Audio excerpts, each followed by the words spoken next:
Hamza Chowdhury premier লিগের ইতিহাসে প্রথম বাংলাদেশি ফুটবলার। তবে এই মিডফিল্ডার কি আবারও প্রিমিয়ার লিগে ফিরতে পারবেন? উত্তরটি লুকিয়ে আছে এক জটিল ফুটবল সমীকরণে। হামজা বর্তমানে লেস্টার সিটির চুক্তিভুক্ত খেলোয়াড়। তবে 2025 সালের জানুয়ারিতে তাকে শেফিল্ড ইউনাইটেড লোনে নিয়ে আসে।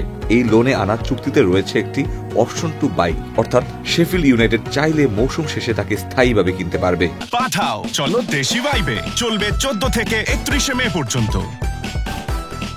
এদিকে শেফিল্ড ম্যানেজার ক্রিস ওয়াইল্ডার নিজেই যথেষ্ট পছন্দ করেন হামজা চৌধুরীকে। তবে তার আগে একটি বড় প্রশ্ন, শেফিল্ড ইউনাইটেড নিজেই কি প্রিমিয়ার লিগে ফিরতে পারবে?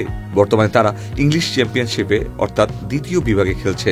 এখন পর্যন্ত শেফিল্ড তৃতীয় অবস্থানে আছে। যদি তারা শীর্ষ 2-এ থাকতে পারে তারা সরাসরি প্রমোশন পাবে, না হলে প্লে অফে জিততে হবে, যা হবে অনেক হাড্ডাহাড্ডি। অন্যদিকে হামজার মূল দল লেস্টার সিটি প্রিমিয়ার লিগে খেললেও পরের সিজনে খেলবে চ্যাম্পিয়নশিপে। তার উপর নতুন ম্যানেজার রুড ভ্যান নিস্টেলরয় তার স্কোয়াডে হামজাকে বিশেষভাবে চাচ্ছেন না, এমনটাই শোনা যায়। সবকিছু মিলিয়ে এক জটিল সমীকরণের সামনে হামজা চৌধুরী। বাংলাদেশ জাতীয় দলে খেলার পর থেকেই হামজার আন্তর্জাতিক প্রোফাইল অনেক বেড়েছে। ভারতের বিপক্ষে অভিষেক ম্যাচে তার উপস্থিতি ছিল ঐতিহাসিক। বাংলাদেশের গর্ব হামজা চৌধুরী প্রিমিয়ার লিগে খেলুক, এই আশা বাংলাদেশের সবার। এখন দেখার বিষয় কি আছে হামজা চৌধুরীর ভাগ্যে। Ikhtiyar Ferdous, channel I.